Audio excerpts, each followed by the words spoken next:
अभी जो हम क्वेश्चन देख रहे हैं ये फंक्शंस ऑफ कमर्शियल बैंक है। इसमें एग्जाम में तुमको चार रूप में क्वेश्चन, एक तो फंक्शंस ऑफ कमर्शियल बैंक बोलेंगे, नहीं तो प्राइमरी फंक्शन का 4 मार्क का आएगा, नहीं तो सेकेंडरी फंक्शन का आ सकता है, नहीं तो उसके अंदर एजेंसी फंक्शन आ सकता है, जनरल फंक्शन आ सकता है। काफी सारा पार्ट है जो आ सकता है एग्जाम में। So let us start with the functions of commercial. तो तुम क्या करोगे, answer A B C D E form में लिखोगे, ठीक है ना, तो तुमको आसानी होगी। तो तो जब फंक्शंस ऑफ कमर्शियल बैंक बोलेंगे तो तुमसे एक्सपेक्टेड है कि तुम A B C D E form में लिखो, ठीक है ना। सो इससे मार्क्स बहुत अच्छे मिलेंगे। देन तुम शुरू कर सकते हो functions of commercial bank.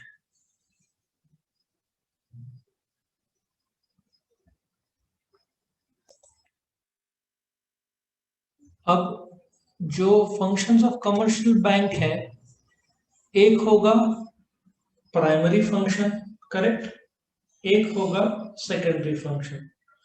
So functions of commercial bank को हम दो पार्ट्स में बांट सकते हैं, प्राइमरी फंक्शन और सेकेंडरी फंक्शन।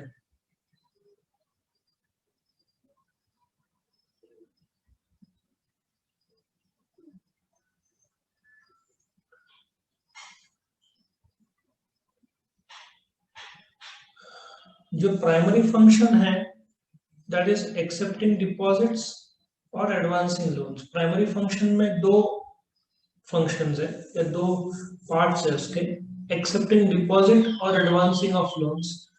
मतलब कोई भी बैंक का बेसिक काम रहता है डिपॉजिट स्वीकारना, उस पैसे से कर्जा देना।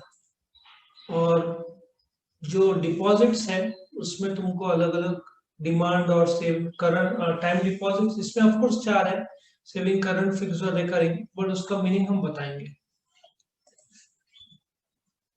और लोन्स के, शॉर्ट टर्म लोन्स के चार प्रकार तुम्हारे सामने, advancing of loan, overdraft, cash credit, cash loan और डिस्काउंटिंग ऑफ बिल।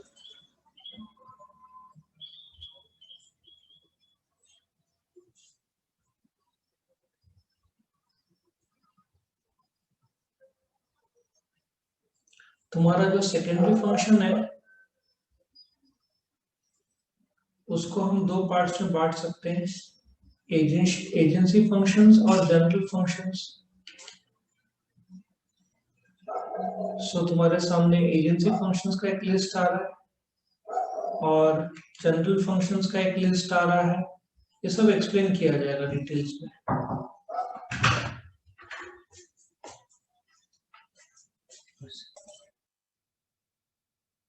अभी हम क्या करेंगे, जो लेफ्ट पोर्शन है दैट इज एक्सेप्टिंग डिपॉजिट्स जो है प्राइमरी फंक्शन में आएंगे, प्राइमरी फंक्शंस, ठीक है। उसमें प्राइमरी फंक्शन में कितने पार्ट्स होते हैं, दो पार्ट्स होते हैं, करेक्ट।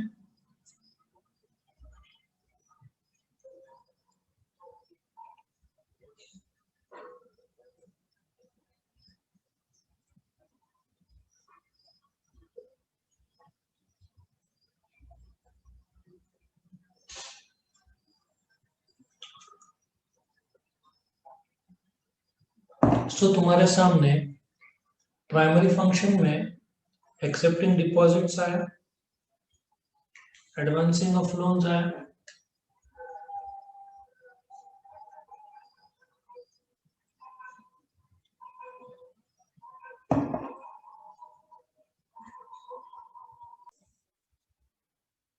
तो ये तुम्हारे एक्सेप्टिंग डिपॉजिट या एडवांसिंग ऑफ लोन आया, ठीक है।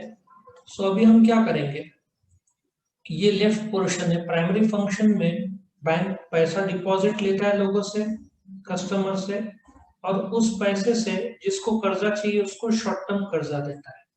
तो हम एक्सेप्टिंग ऑफ डिपॉजिट में आते हैं।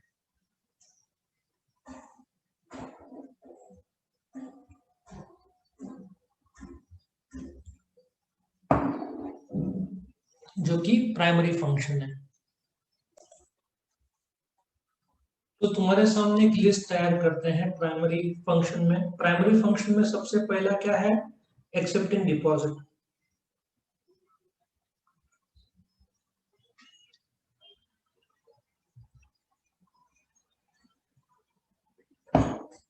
सबसे पहले हम डिमांड और टाइम डिपॉजिट में आते हैं। इकोनॉमिक्स में डिमांड डिपॉजिट जो आता है उसका मीनिंग है कि तुम कभी भी जाकर बैंक से चेक द्वारा, विड्रॉल स्लिप द्वारा या एटीएम कार्ड या डेबिट कार्ड या यूनो बैंकिंग जो एसबीआई का ऐप के थ्रू तुम विड्रॉ कर सकते हो जब चाहो, सो ऑन डिमांड। और टाइम डिपॉजिट मतलब तुरंत विड्रॉ नहीं करोगे, तुम्हारा जो डिपॉजिट है। अच्छा, डिमांड डिपॉजिट में डिपॉजिट भी होता है, विड्रॉ भी होता है, करेक्ट। टाइम डिपॉजिट तुम समय के लिए रखते हो, समय के लिए। तो एफडी सुना होगा सबने, और एक उसमें रेकरिंग भी है। तो ऐसे 4 प्रकार है तुमको। इसका अलग से वीडियो बनेगा, डिस्टिंग्विश बिटवीन सेविंग, करंट और फिक्स्ड का एक अलग से वीडियो बनेगा, और फिर रेकरिंग का भी एक अलग वीडियो बनेगा। अभी मैं सिर्फ शॉर्ट में बताऊंगा ताकि तुमको आसानी हो। तुम सेविंग डिपॉजिट में जब पैसा जमा करते हो, ठीक है, तुम जब सेविंग डिपॉजिट में पैसा जमा करते हो, दैट इज सेविंग्स अकाउंट, ठीक है। जो सेविंग्स अकाउंट है उसमें जो पैसा जमा होता है उसको सेविंग्स डिपॉजिट बोलते हैं। जो लोग के पास थोड़ा सा एक्स्ट्रा फंड्स है जिसमें लोग सेव कर सकते हैं, एट द सेम टाइम ब्याज कमा सकते हैं, उसको सेविंग्स अकाउंट बोलेंगे। फ्रीक्वेंट विड्रॉल्स अलाउड नहीं रहता। जब तुम सेविंग्स अकाउंट ओपन करते हो तो आजकल तो एटीएम कम डेबिट कार्ड सबको देते हैं, और 1000 रुपये रखोगे तो चेकबुक भी देंगे, ठीक है ना। एक पासबुक तुमको मिलेगा, या एचडीएफसी जैसा बैंक रहेगा, आईसीआईसीआई जैसा रहेगा तो पासबुक देगा नहीं, क्वार्टरली स्टेटमेंट्स, 3 महीने का स्टेटमेंट ईमेल कर देगा। पहले कागजी रूप में आते थे, अभी ईमेल में आते हैं। सो सेविंग डिपॉजिट, जो सेविंग्स अकाउंट है उसमें जो डिपॉजिट करते हो उसको टेक्निकल भाषा में हम सेविंग्स डिपॉजिट्स बोलते हैं, ठीक है। ये नंबर 1। करंट डिपॉजिट, जो करंट अकाउंट में पैसा जमा किया जाता है उसको करंट डिपॉजिट बोलते हैं।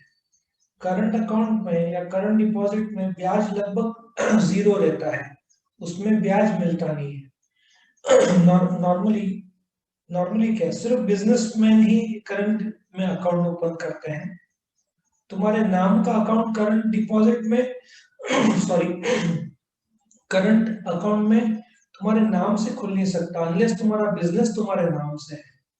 फॉर एग्जाम्पल, मुझे करंट अकाउंट खुलवाना होगा तो मुझे रुपारेल कॉमर्स एकेडमी नाम से खुलाना पड़ेगा। रितेश रुपारेल से मैं करंट अकाउंट नहीं ओपन कर पाऊंगा, वो सेविंग्स अकाउंट ओपन कर पाऊंगा। ब्याज दर 0 रहता है, उसमें अनलिमिटेड विड्रॉल डिपॉजिट्स अलाउड रहते हैं, इसमें इंटरेस्ट मिलता नहीं है। तुम फटाफट वो मतलब बहुत सारे कमर्शियल ट्रांजैक्शंस करते हो, फ्रीक्वेंट विड्रॉल्स, फ्रीक्वेंट डिपॉजिट जो पैसा आता है। नॉर्मली ये बैंक बिजनेस का अकाउंट है, करंट अकाउंट, ठीक है। लेकिन इसमें बेसिक रकम ज्यादा रहता है, जैसे कि डिमांड डिपॉजिट में 1000 रहेगा नॉर्मल बैंक का, तो एसबीआई का, तो इधर करंट में 5000 रखना पड़ेगा।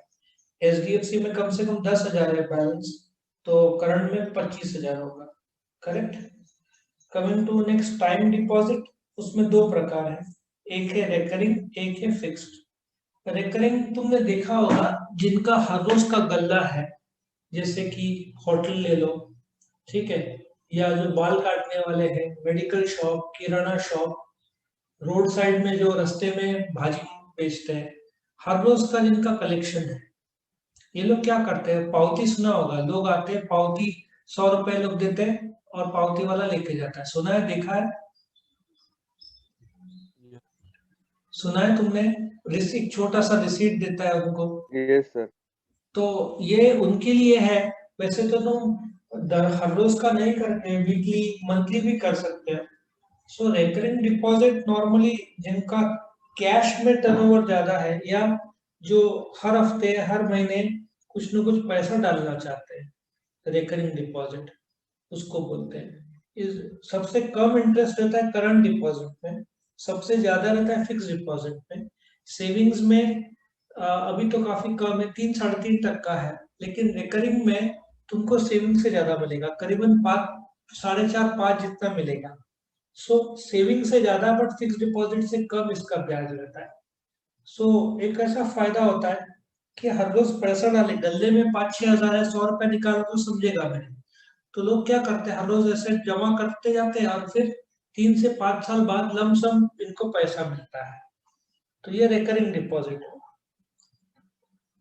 जो सैलरीड लोग है वो लोग भी कर सकते हैं, 10 हजार कमाते तो हर महीने 1000-2000 रुपया रिकरिंग में डाला, वो भी पॉसिबल है।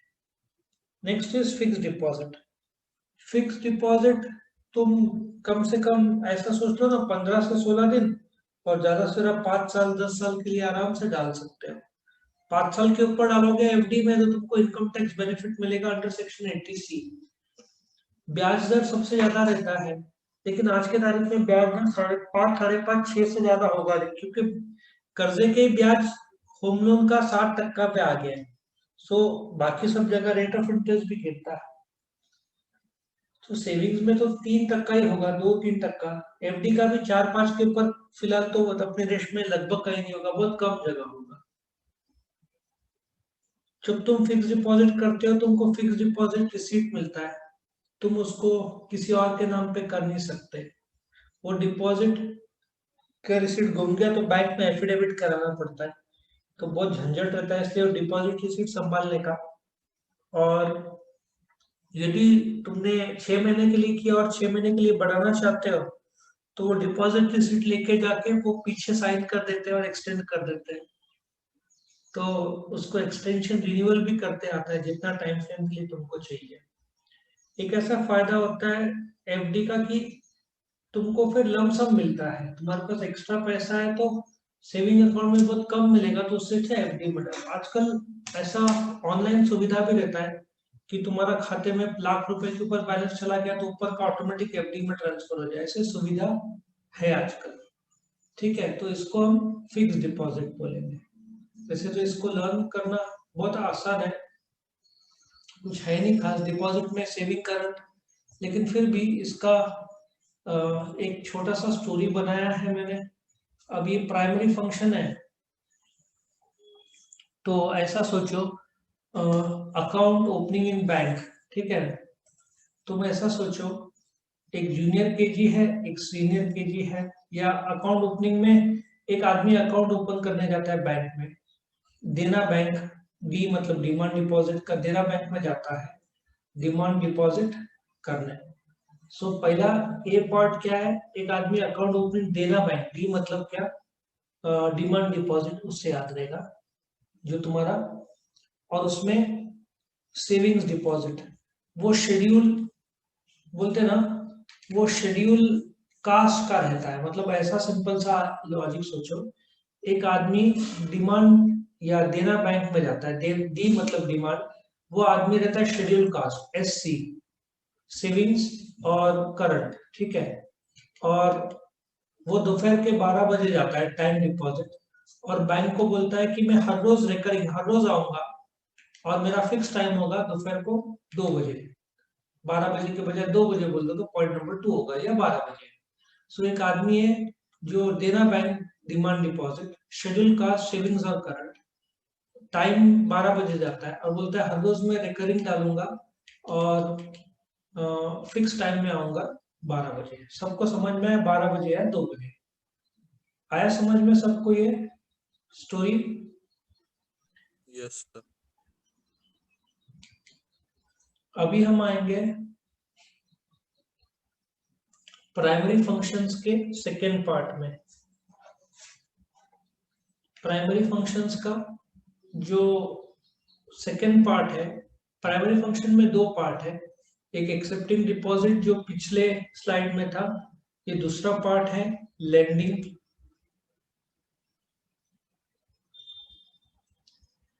4 प्रकार से लेंडिंग होता है, ओवरड्राफ्ट, सीसी, कैश लोन और डिस्काउंटिंग। अभी एक एक करके हम देखेंगे।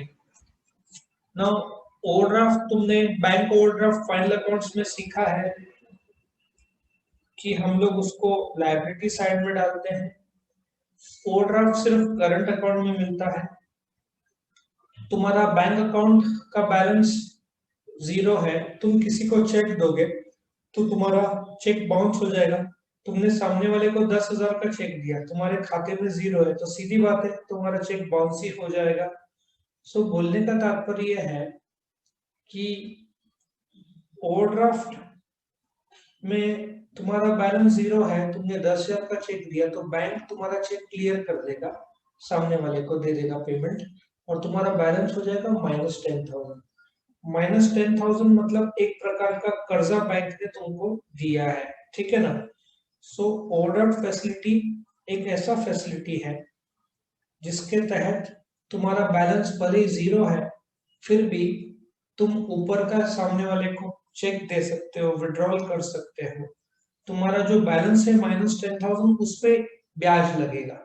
तुमको एक अपर सर्किट दिया जाएगा, जैसे कि 1 लाख दिया, तुम्हारा बैलेंस 0 है, तो तुम सामने वाले को 1 लाख तक का चेक दे सकते हो, या सामने वाले को पेमेंट 1 लाख तक का कर सकते हो, उसके ऊपर नहीं, क्योंकि तुम्हारा जो लिमिट बैंक ने तय किया है ऑन द बेसिस ऑफ तुम्हारा अकाउंट या पिछला बैंकिंग देखकर।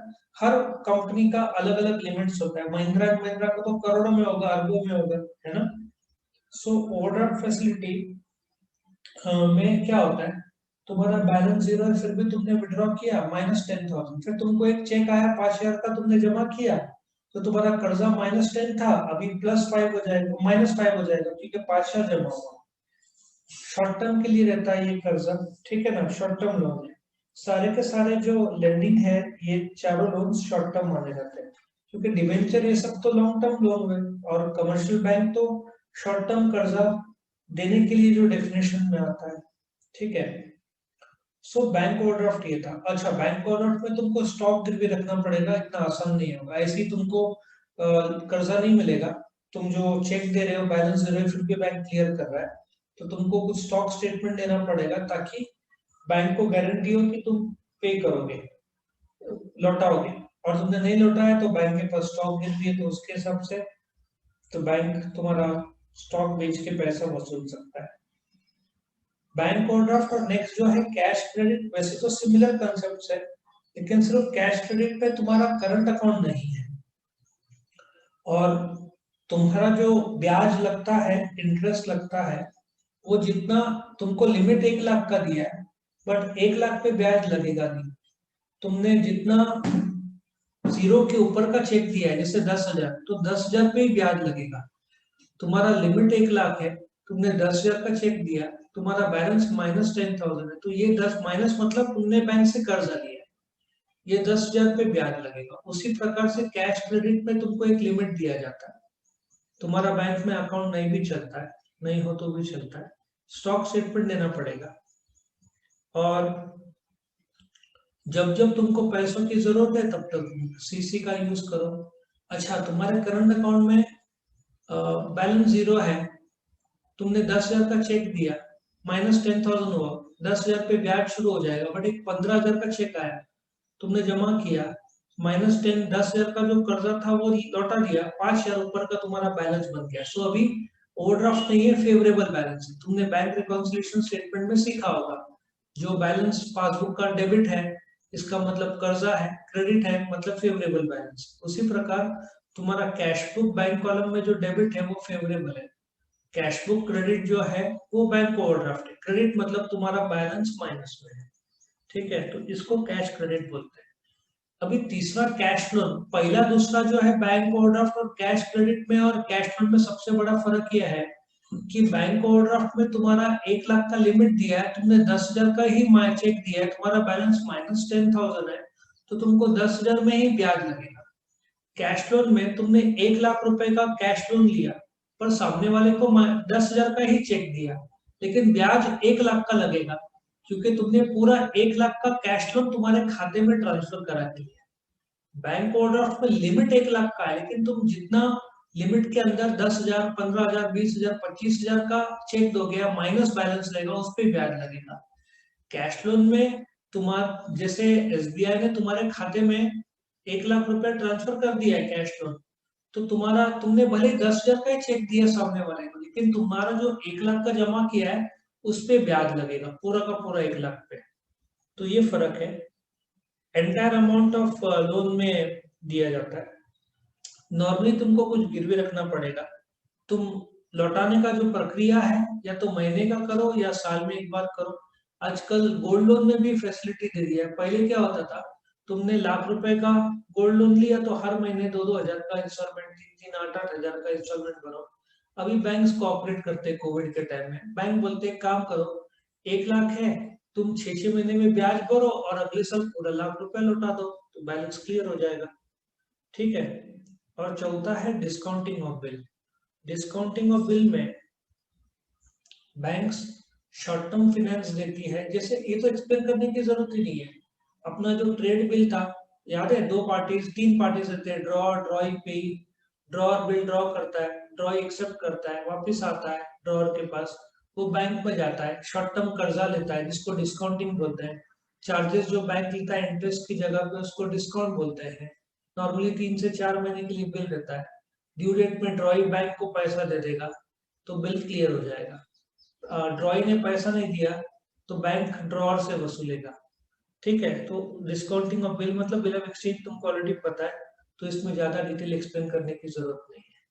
क्या सबको ये पार्ट समझ में आया? यस और नो? Yes sir. नाउ इसका जो स्टोरी है, वैसे तो बनाया अलग था, लेकिन मेरा एक स्टूडेंट है, उसने पिछले साल एक सजेस्ट किया और मुझे वो स्टोरी अच्छा लगा, तो मैंने मेरा स्टोरी कैंसिल करके ये स्टोरी डाल दिया। ठीक है। तो स्टोरी ऐसा है कि एक आदमी कॉफी पीने के, एक आदमी को ओवर कॉफी पीने की आदत है। ठीक है। कुछ मेडिकली बोलते हैं थोड़ा बहुत कॉफी लीवर के लिए अच्छा, थोड़ा सा। ठीक है। सो एक आदमी को ओवर कॉफी पीने की आदत है। वो जाता है स्टारबक्स में।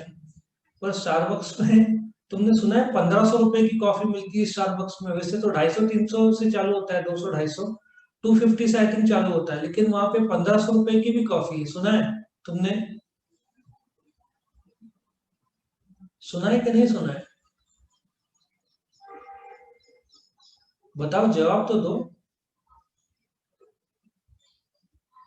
नो सर, नहीं सुना। नहीं सुना है ना? तो स्टारबक्स में कॉफी, सबसे महंगी कॉफी आई थिंक 1,500 रुपए का ग्लास आता है। सो वो कॉफी लेने जाता है स्टारबक्स में। स्टारबक्स बहुत कॉस्टली है, लेकिन तुम कॉफी पियोगे तो खुश हो जाओगे। बेहतरीन कॉफी है, लेकिन बहुत कॉस्टली है। इंडिया में टाटा के साथ टाई अप किया है स्टारबक्स ने। सब स्टारबक्स के जो फ्रेंचाइजी है टाटा संभालता है। तो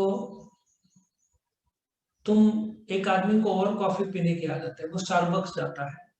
कैशियर पूछता है, सर आप कैश में पे करोगे या क्रेडिट कार्ड से पे करोगे? तुम जब कीमत देखते हो 250, 300, 500, 800, 1000, तो तुम बोलते हो बाप रे बहुत महंगा। तो तुम बोलते हो स्टारबक्स एम्प्लॉय को, कॉफी पीने के लिए क्या कैश लोन मिलेगा? तो स्टारबक्स वाला बोलता है, सर कैश लोन तो दे नहीं पाऊंगा, पर मैं आपको डिस्काउंट करके देता हूँ कॉफी। आई थिंक ये स्टोरी अच्छा बना है। एक आदमी को ओवर कॉफी पीने की आदत है, वो जाता है स्टारबक्स में, एक कॉफी चुनता है, सोचो 500 रुपए की। जो कैशियर है स्टारबक्स का, वो बोलता है सर आप कैश में पे करोगे क्रेडिट कार्ड में? तो बोलता है 500 रुपये बहुत ज्यादा है, क्या मुझे कैश लोन मिल सकता है? वो बोलता है सर मैं कैश लोन तो दे नहीं पाऊंगा, पर मैं आपको 500 रुपये का डिस्काउंटिंग करके 400 रुपये कर देता हूँ। ऐसे सोच लेना। सबको समझ में आया ये? यस। ये तो ये तुम्हारा प्राइमरी फंक्शन था। अभी हम secondary functions of commercial bank में जाएंगे। तुम्हारे सामने सेकेंडरी फंक्शन आ रहा है।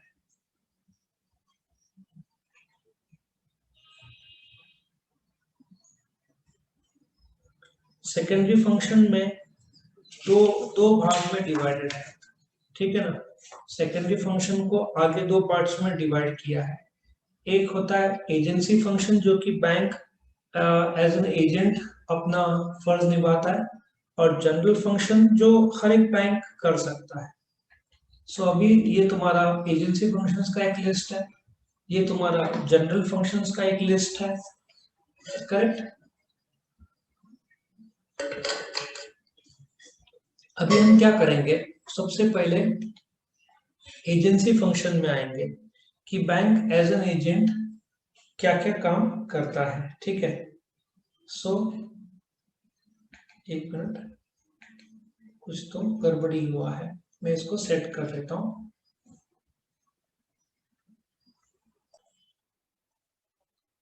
अब हम क्या करेंगे, सेकेंडरी फंक्शन में जो पहला प्रकार है that is the agency function, agency services बोलना चाहिए, एजेंसी फंक्शन बोलो, उसका एक लिस्ट देखेंगे और उसको समझेंगे।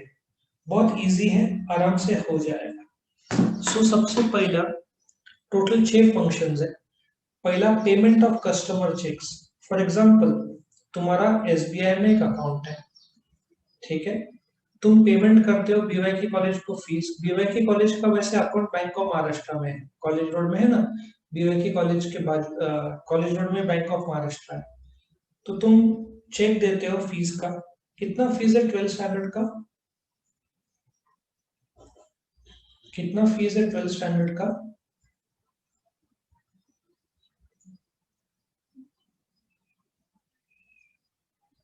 कितना फीस है 12th स्टैंडर्ड का? हाँ,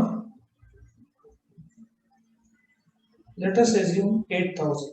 तो तुमने चेक दिया, बीवाईके कॉलेज ने जमा किया बैंक ऑफ महाराष्ट्र में, तो सीधी बात है बैंक ऑफ महाराष्ट्र एसबीआई, तुम्हारा अकाउंट एसबीआई में, तो एसबीआई से कलेक्ट करेगा। तो तुम्हारा बैंक ऑन योर बिहाफ सामने वाले पार्टी को चेक का पेमेंट कर रहा है। सो पहला पेमेंट ऑफ कस्टमर चेक। उसी प्रकार से कलेक्शन, तुमको किसी कस्टमर ने 5000 रुपए का चेक दिया या डिविडेंड दिया, तो ऑन डिविडेंड आजकल तो सब ऑनलाइन ट्रांसफर भी होता है, तो तुम्हारे खाते में ऑनलाइन ट्रांसफर हो रहा है, करेक्ट। सो बैंक तुम्हारा चेक किसी और को पे करता है, और तुम्हारा चेक कलेक्ट भी तो करता है। तुम्हारा चेक मतलब किसी और ने चेक दिया तो कलेक्ट भी करता है। तो जब तुम पेमेंट करते हो किसी को, तो बैंक सामने वाले पार्टी को पे कर देता है, या उसका जो अकाउंट है दूसरे बैंक में ट्रांसफर करवा देता है। उसी प्रकार से तुम्हारे कस्टमर ने तुमको चेक दिया, तो on your behalf bank cheque collect भी तो करता है। Third is execution of standing orders. अभी एग्जीक्यूशन ऑफ स्टैंडिंग ऑर्डर्स क्या होता है कि तुमने बैंक में, आजकल तो बहुत बढ़िया हो गया, तुम्हारा इलेक्ट्रिसिटी बिल, तुम्हारा इंश्योरेंस प्रीमियम, टेलीफोन बिल, घर पट्टी, नल पट्टी, ये सब तुमने ऐसा है बोलते हो उसको, स्टैंडिंग ऑर्डर्स। अभी तुमने कर्जा लिया बैंक से, ठीक है ना, फॉर एग्जांपल तुमने एचडीएफसी बैंक से कर्जा लिया, तुम्हारा अकाउंट एसबीआई में, तो तुमने स्टैंडिंग इंस्ट्रक्शन दिया बैंक को कि हर महीने के 10 तारीख को जो बैंक का ईएमआई है वो तुम पे कर दो। वैसे तो बाकी चीज तुरंत हो जाता है, बट जो ये जो ईएमआई का जो है ना, इसको 2-3 महीना का प्रोसेस लगता है, 2 महीना जितने का 40 दिन का प्रोसेस रहता है, क्योंकि तुम्हारे खाते से ऑटो डेबिट होगा ना, बाकी तुरंत हो जाता है, इलेक्ट्रिसिटी ये सबको ज्यादा टाइम नहीं लगता। सो स्टैंडिंग इंस्ट्रक्शन मतलब तुम्हारे नाम पे बैंक इलेक्ट्रिसिटी एग्जीक्यूट कर देगा, जैसे बिल आया तो ऑटोमेटिक पे कर देगा, बट उसके लिए सब फॉर्म भरना पड़ता है, या ऑनलाइन सब ओटीपी के थ्रू बैंक को परमिशन देना पड़ता है कि बिल आया तो तुम पे कर देना, ठीक है। तो स्टैंडिंग ऑर्डर्स एसआईबी बोलते हैं, standing instruction is bank will pay on your behalf automatically when the bill comes. फिर purchase and sale of securities, तुमने बैंक को बोला कि मेरे नाम पे शेयर्स खरीद बेच, तो bank on your name will buy और sell securities, correct. Next is as an executor trustee. As an executor या ट्रस्टी जो है, अभी क्या होता है कि तुम्हारा जो संपत्ति है वो तुम चाहते हो कि उसके कागजात सब बैंक के पास रहे, बैंक संभाले, या एक आदमी की डेथ हो गई है, उसका बच्चा छोटा है, तो जब तक वो 18 साल का नहीं हो जाता बैंक संभालेगा, एडमिनिस्ट्रेटर ऑफ एन एस्टेट, ठीक है ना। सो वो एग्जीक्यूटिव ट्रस्टी भी बन सकता है। फिर इलेक्ट्रॉनिक बैंकिंग तो आजकल सब यूज करते हैं, तुमने भी यूज किया होगा इलेक्ट्रॉनिक बैंकिंग, जिसमें ऑनलाइन पे होता है। पहले मुझे जब इंटरनेट नहीं था, बीएसएनएल का बिल पे करने के लिए 2 घंटा लाइन में खड़े रहना पड़ता था। मैं बात कर रहा हूँ 15-20 साल पहले। इलेक्ट्रिसिटी बिल आधा घंटा, 1 घंटा, एवरीथिंग वॉज इन LIC। सोचो ना, घर पट्टी, नल पट्टी। अभी मुझे याद नहीं है कि मैं लास्ट कब गया था इलेक्ट्रिसिटी, मुझे लगता है 1 से 2 साल हो गया होगा। इलेक्ट्रिसिटी बिल ऑनलाइन, घर पट्टी ऑनलाइन, अभी लगभग सब कुछ ऑनलाइन हो गया। सो इलेक्ट्रॉनिक बैंकिंग से फंड्स ट्रांसफर करना बहुत आसान है।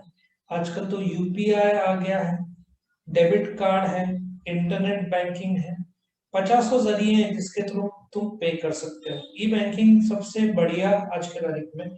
यूजर नेम पासवर्ड तो सबको पता है, ओटीपी सबको पता है उसके। इस प्रकार से ये तुम्हारे एजेंसी फंक्शन के 6 फंक्शंस थे। अब ये 6 फंक्शंस को लर्न करने के लिए एक स्टोरी बनाया है। सो लेट अस आइडेंटिफाई जो स्टोरी है तुम यूज कर सकते हो लर्न करने के लिए, इजी पड़ेगा इससे। सो सबसे पहले ऐसा सोचो कि एक एसबीआई का बैंक है। उस बैंक का जो सामने वाला दरवाजा है, नॉर्मली तो कांच का रहता है और फिर शटर रहता है। उसके बाद नवजोत सिंह सिद्धू एज एजेंट खड़े रहते हैं।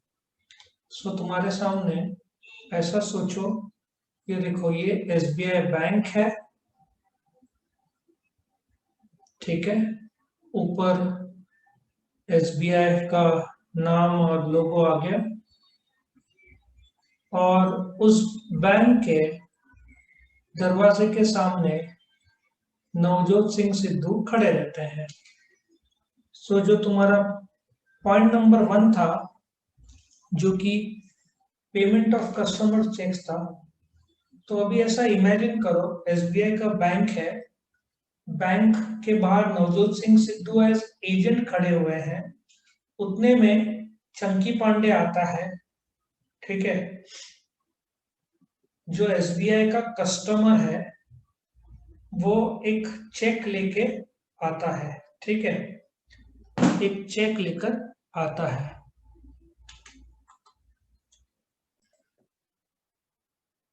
तो पॉइंट नंबर 1, तुम सोचो चंकी पांडे जो कस्टमर है एसबीआई बैंक का, वो एक चेक लेके आता है, सिद्धू चेक का कलेक्शन करता है। सो स्टोरी इमेजिन करना आसान है कि एक स्टेट बैंक ऑफ इंडिया है, उसके दरवाजे के बाहर सिद्धू खड़ा हुआ है। चंकी पांडे जो कि एसबीआई का कस्टमर है, वो चेक का पेमेंट के लिए बैंक में आता है और सिद्धू चेक का कलेक्ट करता है। नाउ सिद्धू स्टैंडिंग रखे हुए हैं या खड़ा हुआ है सिद्धू, तो सिद्धू एक बटन को प्रेस करता है, एग्जीक्यूट करता है, ऐसा सोचो। और जैसे बटन प्रेस करता है, उस दरवाजे के 2 भाग हैं। तुम देखो तुम्हारे सामने 2 दरवाजे दिखेंगे, एक ये वाला दरवाजा और एक ये वाला दरवाजा, ठीक है। 2 साइड के दरवाजे हैं। लेफ्ट हैंड साइड का दरवाजे से क्या होता है, परचेज और सेल ऑफ सिक्योरिटीज हो जाता है। तो ऐसे सोचो कि एसबीआई के बैंक के पास सिद्धू है, चंकी पांडे चेक लेकर आता है पेमेंट करने के लिए, सिद्धू कलेक्शन करता है, फिर सिद्धू बटन दबाता है। जैसे बटन दबाता है, लेफ्ट साइड का दरवाजा ओपन अप होता है और वहां पे परचेज और सेल ऑफ सिक्योरिटी हो जाता है। और राइट साइड का जो दरवाजा है, परचेज के साइड, ऐसा सोचो कि ये परचेज के साइड ट्रस्टी खड़े रहते हैं, लेफ्ट हैंड साइड में ट्रस्टी खड़े रहते हैं और ये side right hand side electronic banking का दरवाजा होता है। सो अभी याद भी रखना आसान है। सो एक स्टेट बैंक ऑफ इंडिया है, बैंक के बाहर कांच का दरवाजा लगा हुआ है, ये टफन ग्लास होता है। एक कस्टमर चंकी पांडे आता है चेक का पेमेंट करने के लिए और सिद्धू चेक का कलेक्शन करता है, फिर वो एक बटन एग्जीक्यूट करता है। जैसे एग्जीक्यूट करता है दरवाजे के लेफ्ट हैंड साइड के अंदर परचेज और सेल ऑफ सिक्योरिटीज हो जाता है। उसी लेफ्ट हैंड साइड में कुछ ट्रस्टी खड़े हुए हैं और राइट हैंड साइड में इलेक्ट्रॉनिक बैंकिंग होता है दरवाजे के। मतलब लेफ्ट हैंड साइड ऑफ दरवाजा दो चीज होता है, purchase and sale of securities जो कि ट्रस्टी करते हैं ऐसा सोच लो, और राइट हैंड साइड में ई बैंकिंग का काम होता है। क्या सबको ये स्टोरी ख्याल में आया? यस और नो? सबको स्टोरी कनेक्ट हुआ? यस और नो? Okay, Yes. नाउ हम सेकेंडरी फंक्शन में हैं। सेकेंडरी जो फंक्शन है वो तुम्हारे सामने, सेकेंडरी फंक्शन में जनरल फंक्शंस में प्रेजेंट करूंगा तुम्हारे सामने। जो एक लिस्ट आएगा उसको मैं पहले एक्सप्लेन करूंगा और फिर हम इसको लर्न करेंगे।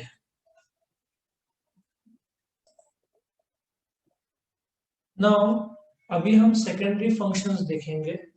जो सेकेंडरी फंक्शंस है उसका दूसरा पार्ट, सेकेंडरी फंक्शंस में दो पार्ट था, एक एजेंसी सर्विसेज था और एक जनरल, इसको जनरल फंक्शंस के बजाय हम जनरल यूटिलिटी सर्विसेज बोलेंगे तो ज्यादा इजी लगेगा तुमको।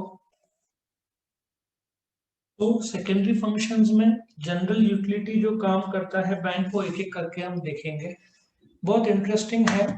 Late us come to the first utility services जो कि फंक्शन ही है सेकेंडरी फंक्शन का, जनरल यूटिलिटी फंक्शन है। पहला दिया है सेफ डिपॉजिट वॉल्ट। नाउ ये सेफ डिपॉजिट वॉल्ट क्या होता है?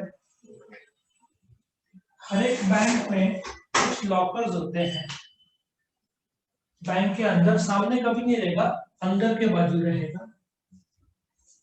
उसमें नॉर्मली तीन साइज हो सकते हैं, स्मॉल, मीडियम और लार्ज साइज का, जहां पे तुम अपना कागजात, गोल्ड, सिल्वर, कुछ कैश जमा कर सकते हो। तो इसका बैंक रेंट लेता है। रेंट कैन बी 1000 to 5000, 10,000 भी हो सकता है। ये जो सेफ डिपॉजिट वॉल्ट रहता है इसमें दो चाबी लगते हैं खोलने के लिए, ये लगभग गोदरेज का ही रहता है। एक चाबी बैंक के पास रहती है, एक चाबी तुम्हारे पास रहती है। बैंक के पास जो चाबी रहती है वो मास्टर चाबी रहती है। एक चाबी से कभी नहीं खुल सकता है लॉक। जब तुम जाते हो कुछ कागजात जमा करने या निकालने के लिए तो तुमसे तुम्हारा नाम, मतलब नाम तो पता रहता है, डेट और कौन से टाइम को तुम एंटर हुए वो दर्ज होता है। तुम अंदर जाते हो लॉकर में तुम्हारे चाबी के साथ, लेकिन तुम्हारे चाबी से खुलेगा नहीं। बैंक के पास एक मास्टर चाबी रहती है, जैसे मेन घर का मेन स्विच चालू नहीं रहेगा तो बाकी लाइट चालू नहीं होंगे, वैसा है। पहले मेन स्विच चालू करना पड़ता है फिर अंदर के स्विच। तो बैंक का एम्प्लॉय मास्टर चाबी लेकर आएगा और वो चाबी, लॉकर के बाहर दो चाबी के की होल रहते हैं, एक चाबी उसमें डालेगा, घुमाएगा और फिर तुम्हारा चाबी उस प्रकार से लॉकर खोलेगा। फिर तुमको जो भी जमा करना है, निकालना है, बैंक उस लॉकर के अंदर कभी भी कैमरास नहीं रहते, तुम बैंक का एम्प्लॉय भी रहेगा नहीं, एक प्राइवेसी मिलता है। तुमको जब भी कुछ जमा या विड्रॉ करना है तुम आराम से अंदर कर सकते हो। फिर जैसे ही तुमने लॉक कर दिया, ठीक है, तुम्हारे चाबी से वो लॉक होगा। अब तुम खोलना चाहो तो भी नहीं खुलेगा क्योंकि मास्टर चाबी वापिस से लगेगा। ठीक है, सो ये सेफ डिपॉजिट वॉल्ट बोलते हैं। और तुमसे यदि चाबी घूम जाता है तो डुप्लीकेट चाबी होती नहीं है। बैंक के पास मास्टर चाबी है और हर एक लॉक का एक ही चाबी होता है, तो लॉकर को तोड़ना पड़ता है।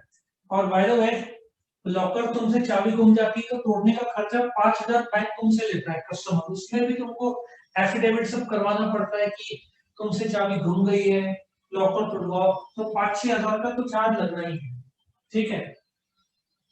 Number 2, letter of credit, short में इसको एलसी बोलते हैं। लेटर ऑफ क्रेडिट क्या होता है कि तुमने अफ्रीका का एक कस्टमर है, ठीक है, या ऐसा सोचो कि अपन ने जापान से 1 लाख रुपए का इलेक्ट्रॉनिक गुड्स खरीदा। अभी अपन इंपोर्टर है, जापान एक्सपोर्टर है, तो जापान वाले बोलेंगे कि हमको पेमेंट का गारंटी चाहिए। तो अपन इंडिया है, अपन बोलेंगे कि हमारा ब्रांड अच्छा है इंडिया का, कभी ऐसे फ्रॉड होता नहीं है, लेकिन जापान बोलते हैं कि हमको फिर भी गारंटी चाहिए। तो तुम इंपोर्टर अपन है, अपन अपना बैंक है, फॉर एग्जांपल एसबीआई या आईसीआईसीआई एचडीएफसी को बोलते हैं कि please open a letter of credit in favour of Japan का बैंक, से बैंक ऑफ टोक्यो। अब जैसे एलसी ओपन हो जाता है, जापान वाला को पेमेंट का गारंटी हो जाता है, तुमने डुबाया तो भी जो अपना एसबीआई बैंक है उसको पे करना होगा। अब ये वर्क कैसे करता है लेटर ऑफ क्रेडिट, ये इंपोर्टर वर्क का बैंक ओपन करता है। जापान जैसे ही गुड्स शिप में लोड करता है तो एक शिपिंग कंपनी डॉक्यूमेंट देती है, बिल ऑफ लादिंग। वो इंडिया का जो पोर्ट है नवाशिवा है बॉम्बे में, वहां पे जैसे गुड्स पहुंचेगा तुमको बिल ऑफ लादिंग दिखाना पड़ेगा, उसके बाद शिप का कैप्टन तुमको गुड्स दे देगा।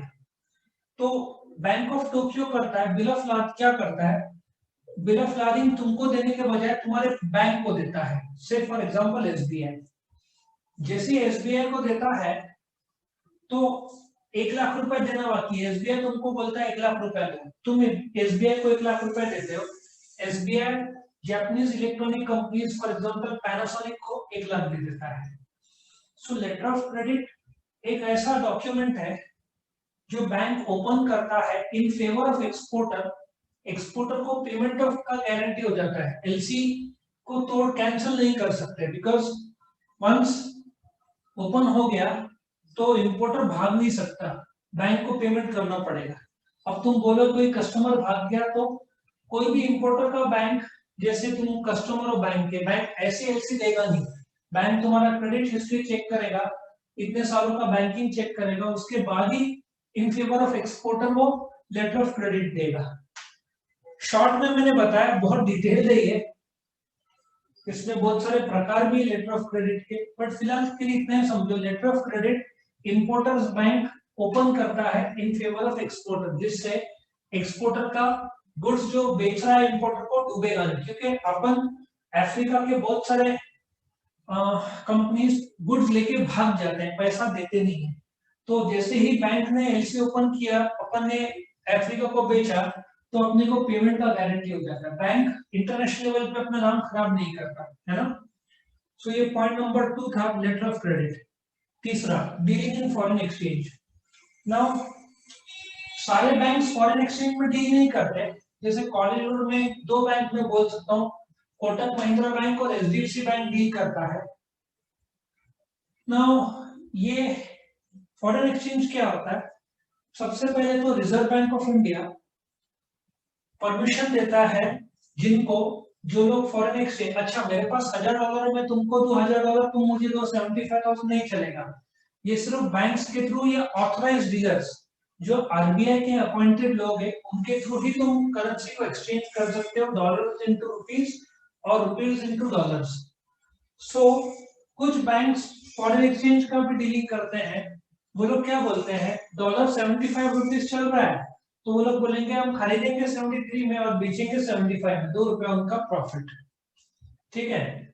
सो तुमको यदि दुबई जाना है तो दिरहम्स लगेगा, वहां पे तो इंडियन रुपीस चलेगा नहीं। सो तुम क्या करोगे, यहाँ का इंडियन रुपीस दोगे, वो तुमको कन्वर्ट करके दिरहम्स दे देगा, ठीक है। जैसे दिरहम्स दिया तुमको तो तुम दुबई में स्पेंड कर सकते हो। अच्छा, बैंक्स में नहीं गए तो मजबूरन एयरपोर्ट में अर्जेंसी में कराना पड़ा, तो एयरपोर्ट में रेट बहुत कम मिलता है।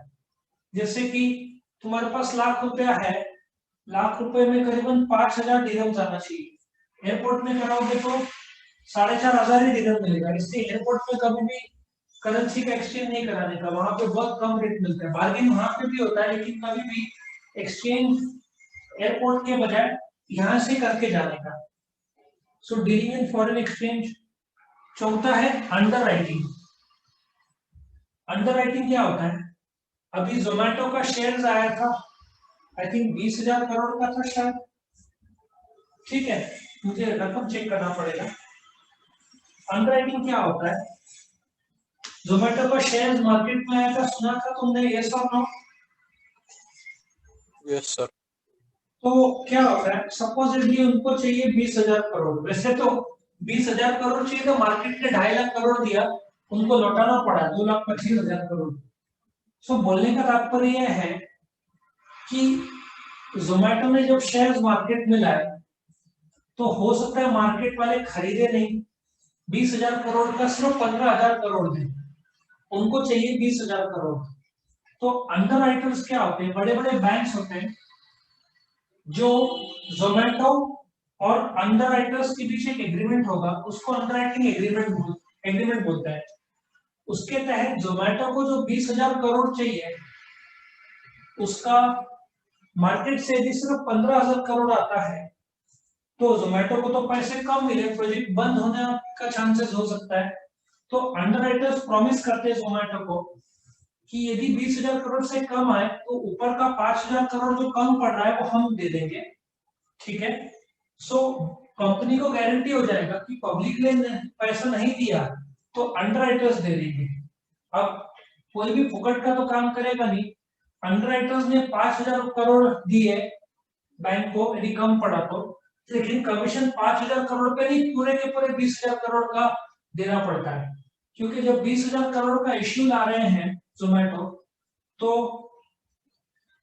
पूरा का पूरा 20,000 करोड़ का गारंटी बैंक ले रहा है। एक भी रुपया नहीं आया तो पूरा का पूरा 20,000 करोड़ अंडर राइटर को देना पड़ेगा। सिंस इतना बड़ा गारंटी ले रहा है बैंक का, तो अंडर राइटिंग कमीशन देना पड़ता है कंपनी को, जो प्रिस्क्राइब रेट 1-2% के आसपास रहता है। तो इसको अंडर राइटिंग बोलते हैं। सबको समझा? इंटरनेट कनेक्शन थोड़ा सा अनस्टेबल है, एग्जिट करके री एंटर कर लेना। Next point, facilitating transfer of funds. ये ट्रांसफर ऑफ फंड्स क्या है? एक बैंक से दूसरे बैंक में फंड्स ट्रांसफर करना, तुमने तो नोट किया है कितना आसान हो गया आजकल। सबसे बेस्ट तरीका तो यूपीआई के थ्रू हुआ है। सो फंड्स ट्रांसफर करने के लिए तुम्हारा डेबिट कार्ड, तुम एटीएम में भी जाकर किसी और को फंड दे सकते हो, सेम बैंक में रहा तो। तुम इंटरनेट बैंकिंग यूज कर सकते हो, तुम पेटीएम, फोन पे, गूगल पे, अमेजन पे, बहुत सारे हैं, मोबीक्विक, बहुत सारे हैं जिसके थ्रू पैसे ट्रांसफर किए जा सकते हैं। इंटरनेशनल लेवल पे भी फंड ट्रांसफर होता है। एक कंसेप्ट है जिसको स्विफ्ट बोलते हैं, इंटरनेशनल लेवल पे स्विफ्ट के थ्रू ट्रांसफर होते हैं। ये भी जैसे आईएफएससी कोड है वैसे इंटरनेशनल में स्विफ्ट कोड मिलता है। So banks help you to transfer funds from one place to another, ठीक है। Next is status reports. अब ये स्टेटस रिपोर्ट्स क्या होता है? अभी सपोजिटली तुमने, एक कस्टमर ने तुमको ऑर्डर दिया 50,000 का, ठीक है। उस कस्टमर ने बोला तुमको कि तुम वो पेमेंट करेगा सितंबर में, अभी चल रहा है जुलाई एंड, तुम बाकी लोग को भी 1 महीने का उधारी देते हो, बट ये नया कस्टमर है, तुम चाहते हो गारंटी कि कस्टमर पेमेंट करे। गारंटी मतलब तुमको कस्टमर का फाइनेंशियल स्थिति कैसा है वो पता नहीं, तो तुम क्या करते हो, कस्टमर का जो बैंक है उसको एक सीक्रेटली लेटर लिखते हो और बोलते हो कि प्लीज बताइए ये जो कस्टमर है, फॉर एग्जांपल मिस्टर ए, उसका बैंकिंग हैबिट्स कैसा है। अभी क्या होता है, कुछ लोग को चेक बाउंस करने की आदत रहती है या ईएमआई टाइमली पे नहीं करते, ऐसे आदत रहती है। तो ऐसी स्थिति में बैंक तुमको रिप्लाई करेगा, ये सीक्रेट कम्युनिकेशन रहता है। स्टेटस रिपोर्ट बैंक तुमको बताता है, हालांकि ये पब्लिकली नहीं रहता है, लेकिन यदि तुमने पूछा तो बैंक तुमको स्टेटस रिपोर्ट जरूर देगा। थर्ड पार्टी, उसका फ्रीक्वेंसी पेमेंट कैसा है, कोई चेक डुबाता तो नहीं है। बैंक गारंटी देगा नहीं पेमेंट का, बैंक सिर्फ बताएगा कि ये बंदा का फाइनेंशियल ट्रांजैक्शन कैसा है, बंदा कैसा है वो भी नहीं बताएगा। जैसे तुम्हारे जन्म कुंडली देखकर एस्ट्रोलॉजी लोग बोलते हैं ना कि ये ग्रह में ये है, वैसे ही तुम्हारे जो फाइनेंशियल तुमने व्यवहार किए हैं, चेक आया गया, बाउंस हुआ नहीं हुआ, ये सब देख के बैंक कमेंट करेगा। अब आगे तुम्हारे पर है, तुमको कस्टमर को उधारी में देना है कि नहीं देना है। क्या सबको समझ में आया ये सब नो? Yes sir. ओके, तो ये स्टेटस रिपोर्ट था। सातवां, issuing credit cards to their customers. अब क्रेडिट कार्ड्स के लिए तुम्हारा बैंक में अकाउंट होना कोई जरूरी नहीं है। इंडिया का सबसे टॉप क्रेडिट कार्ड कंपनी है एचडीएफसी। क्रेडिट कार्ड का पूरा डिटेल एक्सप्लेनेशन उसी में होने वाला है 4th चैप्टर में, लेकिन फिलहाल मैं इतना बता दूं कि डेबिट कार्ड और क्रेडिट कार्ड में फर्क है कि तुम्हारे खाते में 10,000 रुपए हैं, तुम जाते हो बिग बाजार, 8,000 रुपए का शॉपिंग करते हो, स्वाइप करते हो, तो इंस्टेंटली तुम्हारे खाते से 8,000 माइनस हो जाते हैं और सामने वाला बिग बाजार को 2,000 मिल जाता है। नॉर्मली नेक्स्ट डे 12 बजे तक मिलता है, पर ऐसा सोचो तुम्हारे खाते से इंस्टेंटली कट जाते हैं। तो ये हुआ डेबिट कार्ड। क्रेडिट कार्ड में जब तुम स्वाइप करते हो, तुम्हारे अकाउंट में पैसे रहे नहीं रहे उससे फर्क नहीं पड़ता। अब कल दोपहर को 12 बजे बिग बाजार को एचडीएफसी क्रेडिट कार्ड की तरफ से पेमेंट मिल जाएगा। अब हुआ क्या है, एक प्रकार का तुमने एचडीएफसी क्रेडिट कार्ड कंपनी से 8,000 रुपए का कर्जा लिया है। अब तुमको करीबन 50 दिन का credit free, interest free period मिलता है। ऐसा सोचो, आज से 50 दिन तक तुमको कोई ब्याज भरना नहीं है। नॉर्मली तुमको मिलेगा, ऐसा सोचो, अगस्त 30 तक का टाइम मिलेगा कि तुम पे करो, ब्याज देने की जरूरत नहीं है। तुमने 8,000 का शॉपिंग किया है, 8,000 एक महीने के बाद मतलब 30 अगस्त से पहले पे करो। तो तुमको ये फायदा होता है कि तुमको बिना ब्याज के पेमेंट करते आ रहा है। बिग बाजार को ये फायदा होता है कि लोग ज्यादा हैवी कैश डर के मारे कैरी नहीं कर करते कि वही चोरी वोरी तो हो जाए, कार्ड से तुरंत शॉपिंग ज्यादा होता है। एचडीएफसी क्रेडिट कार्ड कंपनी को ये फायदा होता है कि उनको जो कुछ 0.5%, 1%, 1.5% बिल का मिलता है, 80 रुपया एक स्वाइपिंग में, बिना कुछ किए उनको, वैसे तो कर्जा दिया लेकिन उनको तुरंत ये कमीशन मिल जाता है। सबके लिए विन विन विन सिचुएशन है। लेकिन इसमें सबसे ज्यादा फायदे में रहती है क्रेडिट कार्ड कंपनी। कैसे? 30 अगस्त को तुमने 8,000 रुपया नहीं भरा तो पहले तो पेनल्टी 500 से 750 रुपए लग जाता है और महीने का 4% ब्याज शुरू हो जाता है सितंबर 1 से। सोचो 4% मतलब साल का करीबन 48%, और उसमें तुमको सर्विस जीएसटी भी लगता है करीबन 18%, तो आदमी फ्लैट हो जाता है।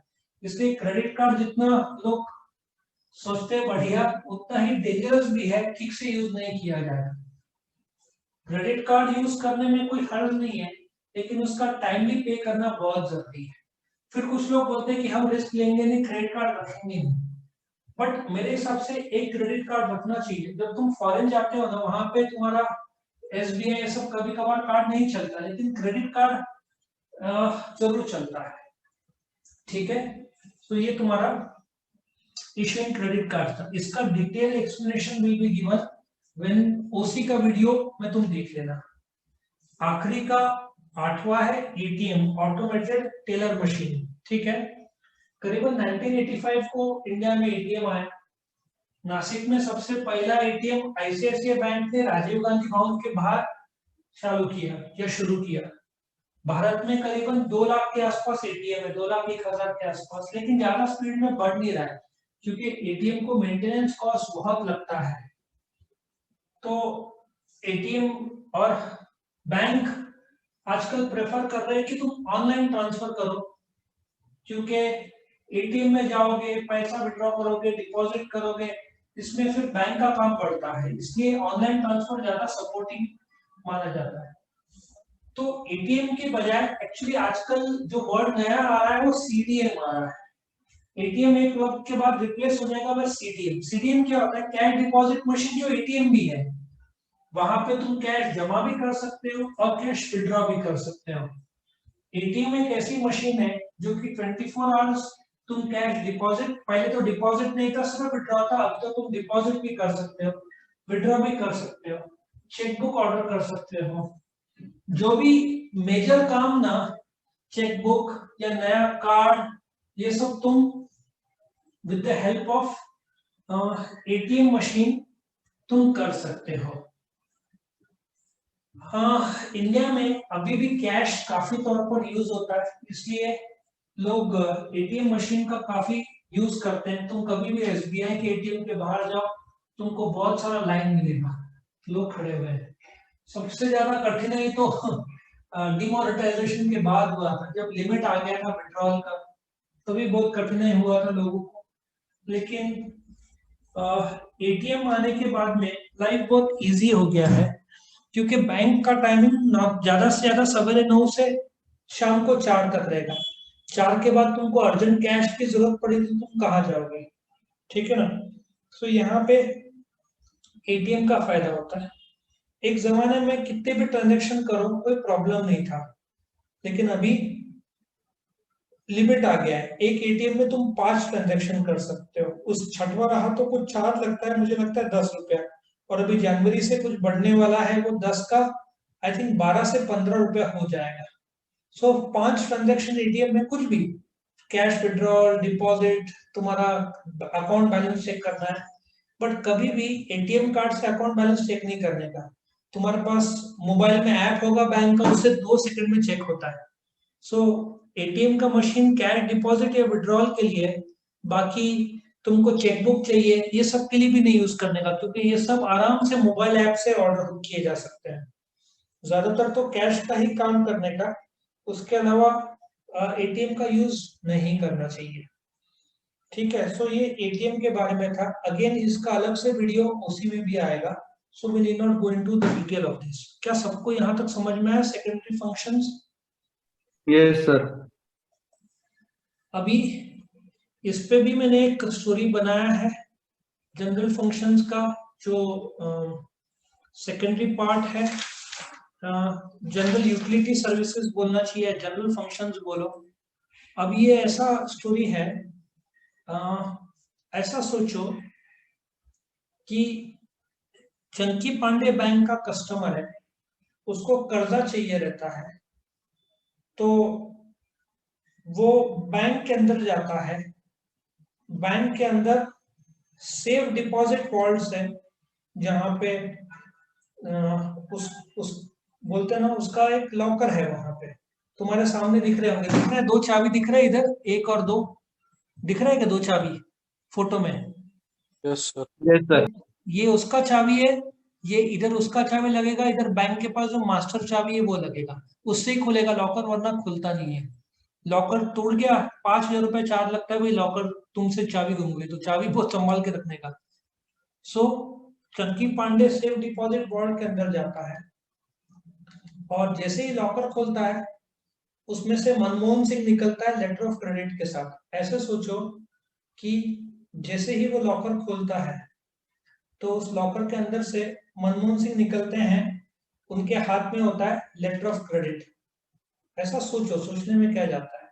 सो ऐसा सोचो कि चंकी पांडे जाता है बैंक के अंदर, वहां से जाता है सेफ डिपॉजिट लॉकर के यहाँ पे, और जैसे लॉकर खोलता है, मनमोहन सिंह निकलते हैं लेटर ऑफ क्रेडिट के साथ, और बोलते हैं तुझे फॉरेन एक्सचेंज का कर्जा क्यों चाहिए। चंकी पांडे को कर्जा चाहिए रहता है, तो वो लॉकर में जाता है, लॉकर खोलता है, मनमोहन सिंह बाहर निकलते लेटर ऑफ क्रेडिट लेके, और बोलते हैं कि क्रेडिट मतलब कर्जा, कि तुझे फॉरेन एक्सचेंज में लोन क्यों चाहिए। चंकी पांडे बोलता है नहीं, फॉरेन एक्सचेंज में नहीं, मुझे इंडियन करेंसी में लोन चाहिए, क्योंकि मुझे ट्रांसफर करना है उस लोन के पैसे से मंकी को। थोड़ा कॉमेडी भी लगेगा या बोलते सिली भी लगेगा, लेकिन उससे फर्क नहीं पड़ता, तुम याद रखो स्टोरी। सो चंकी पांडे जाता है सेफ डिपॉजिट वॉल्ट में, लॉकर खोलता है, तो मनमोहन सिंह निकलते हैं, हाथ में लेटर ऑफ क्रेडिट रहता है। मनमोहन सिंह चंकी पांडे को पूछते हैं तुझे फॉरेन एक्सचेंज में क्यों लोन चाहिए। तो चंकी बोलते हैं नहीं, मुझे फॉरेन एक्सचेंज में नहीं, इंडियन करेंसी में लोन चाहिए, क्योंकि मुझे ट्रांसफर करना है फंड्स मंकी को, ठीक है। मनमोहन सिंह बोलते हैं ठीक है, इस ऑफिस के नीचे बेसमेंट में मेरा लड़का अंडर, इस ऑफिस के अंडर मतलब अंडर राइटिंग। वापिस एक बार देखते हैं पॉइंट्स कैसे याद रखना है। चंकी पांडे जाता है सेफ डिपॉजिट वॉल्ट के यहाँ पे, जैसे ही खोलता है मनमोहन सिंह निकलते हैं लेटर ऑफ क्रेडिट के साथ, ठीक है। और फिर नेक्स्ट है फॉरेन एक्सचेंज, बोलते हैं तुझे फॉरेन एक्सचेंज लोन क्यों चाहिए, तो वो बोलता है नहीं मुझे मुझे करेंसी है, मुझे ट्रांसफर करना है फंड्स, जो कि 5th पॉइंट था, ट्रांसफर ऑफ फंड्स, ट्रांसफर करना है मंकी को। तो बोलते हैं एक काम कर, बेसमेंट में जा, वहां पे मेरा लड़का मनमोहन सिंह है, इस ऑफिस के अंदर मेरा लड़का हरभजन सिंह है, वो तुझे देगा। अंडर मतलब अंडर राइटिंग, ठीक है। जैसे ही वो जाते हैं, हरभजन सिंह बोलता है तुझे कर्जा चाहिए इंडियन रुपीज में, अभी बैंक कर्जा देने से पहले उसका स्टेटस चेक करता है। तो हरभजन सिंह बोलता है 5 मिनट रुक जा। हरभजन सिंह चंकी पांडे का स्टेटस, क्रेडिट स्टेटस चेक करता है, ठीक है, और फिर रिपोर्ट जनरेट करता है और बोलता है एक काम कर, तेरा लोन अप्रूव हो गया, ये ले क्रेडिट कार्ड और जाकर एटीएम से पैसे निकाल लेना, ठीक है। इस प्रकार से पॉइंट कंप्लीट होता है। क्या पॉइंट है, चंकी पांडे जाता है सेफ डिपॉजिट वॉल्ट में, लॉकर खोलता है, तो मनमोहन सिंह निकलते हैं, फिर लेटर ऑफ क्रेडिट के साथ बोलते हैं तुझे फॉरेन एक्सचेंज में कर्जा चाहिए, होता नहीं मुझे इंडियन रुपीज में चाहिए, ट्रांसफर करना है फंड मंकी को। तो बोलते हैं नीचे अंडर, इस टेबल के इस फ्लोर के नीचे अंडर अंडर राइटिंग, मेरा लड़का हरभजन सिंह वो इंडियन करेंसी में लोन देता है। वो जाता है चंकी पांडे जैसे जाता है, हरभजन सिंह उसका स्टेटस चेक करता है, रिपोर्ट जनरेट होता है और फिर बोलता है ये ले क्रेडिट कार्ड, जाके एटीएम से, क्योंकि क्रेडिट कार्ड से तुम पैसा कैश में विड्रॉ कर सकते हो, लेकिन बहुत ज्यादा चार्ज लगता है, मतलब क्रेडिट कार्ड से कैश विड्रॉ करोगे तो 500-600 रुपए चार्ज लग जाएगा। एटीएम में जाता है, पैसे निकालने और पैसे विड्रॉ कर लेता है। तो इस प्रकार से तुम्हारे ये 8 पॉइंट्स का स्टोरी कंप्लीट होता है, ठीक है। वीडियो पसंद आया तो लाइक कीजिए, अपने फ्रेंड्स के साथ शेयर कीजिए, उनका भी फायदा हो, और चैनल को सब्सक्राइब कीजिए। Thank you.